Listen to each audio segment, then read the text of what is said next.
Have you ever done something and immediately hated yourself for it? Not because anyone caught you, not because you got punished, but because some part of you, a part you didn't choose, a part that showed up uninvited, sat in judgment over the rest of you. You have a committee inside your head, and it rarely agrees on anything. 14 centuries ago, a text described this committee in exact detail. 3 separate selves, warring for control of one body. Modern psychology would spend the next 1,000 years rediscovering it, one theory at a time. This is the story of your own mind. You just didn't know its oldest map already existed. Sigmund Freud, in the early 1900s, proposed something that scandalized Vienna, that underneath the polite, rational human being, there lives a beast. He called it the ID, pure appetite. No patience, no morality, no future, only want, now. Freud wasn't being poetic. He believed this was literally the oldest part of the mind, older than reason, older than conscience. The part that wants, regardless of consequence. And most people spend their whole lives being quietly ruled by it, mistaking its cravings for their own free choices. Here's the strange part. This isn't a new discovery. In the Qur'an, this same force is given a name, a Nafs al-Ammarah bisu, the self that commands towards evil. Not evil in some dramatic, villain sense. Evil in the quiet sense, impulsiveness, greed, ego, lust, laziness, cruelty when it's convenient. The parts of you that whisper do it anyway. The Qur'an doesn't treat this as a flaw unique to bad people. It treats it as a default setting of being human, something even the righteous have to actively resist every single day. So if part of you is a beast, what stops the beast from winning every time? Freud had an answer for this too. He called it the superego, the internalized voice of parents, society, morality. The inner judge, the one that makes you feel shame at 2 a.m. for something you did at 2 p.m.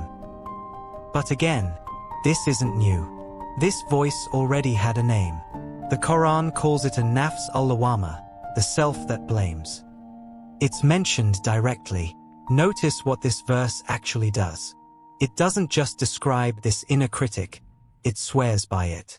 It treats your own guilt, your own self-reproach, as sacred, as proof of something. Because here's the psychological insight hiding inside a religious verse. The fact that you feel bad about your worst moments is not weakness. It's evidence that you are not fully consumed by them. A person with no lawwamah, no inner reproach, is not free. They are lost.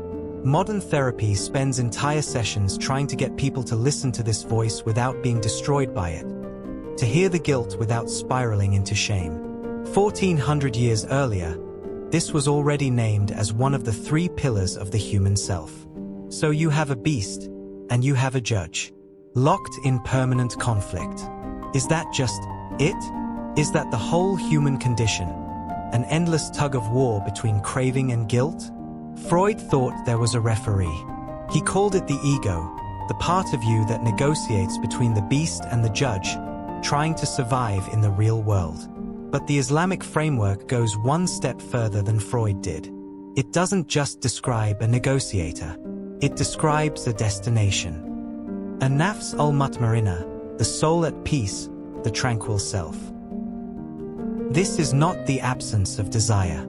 It's not becoming emotionless or suppressing the self into silence. It's what happens when the beast has been trained, not killed. When the inner judge has been heard, not obeyed blindly. When craving and conscience finally stop fighting because they've been aligned toward the same goal. Carl Jung, decades after Freud, described something strikingly similar, a process he called individuation. Integrating the darker, instinctual parts of yourself, what he called the shadow, instead of denying them, until the whole personality becomes coherent. He wasn't quoting scripture. He arrived there independently, through decades of clinical work. Which raises the real question this video is actually about. It's tempting to just call this a coincidence. Different cultures, different centuries, independently noticing that humans feel torn between impulse and conscience. Maybe that's just obvious. But look closer, and the parallel isn't just descriptive. It's practical. Modern psychology tells you, don't suppress your shadow, don't run from guilt, don't pretend the impulsive self doesn't exist, integrate it. Islamic tradition prescribed a practice for this centuries before the word psychology existed. Muhasaba, self-accounting. Sitting, often at the end of the day, and honestly reviewing. What did the commanding self win today? What did the reproaching self catch? Where was I actually at peace? That's not so different from what a modern therapist calls a thought log, or what cognitive behavioral therapy calls self-monitoring. Different vocabulary. Same underlying move. You cannot fight what you refuse to look at. And this is really the philosophical core of the whole thing. The Islamic view doesn't ask you to defeat your Nafs al-Ammarah and never hear from it again. That's not realistic, and the tradition doesn't pretend it is. It asks you to keep it in conversation with the part of you that reproaches, until, slowly, over a lifetime, a third self can emerge. One that isn't at war with itself anymore. That's not suppression. That's integration.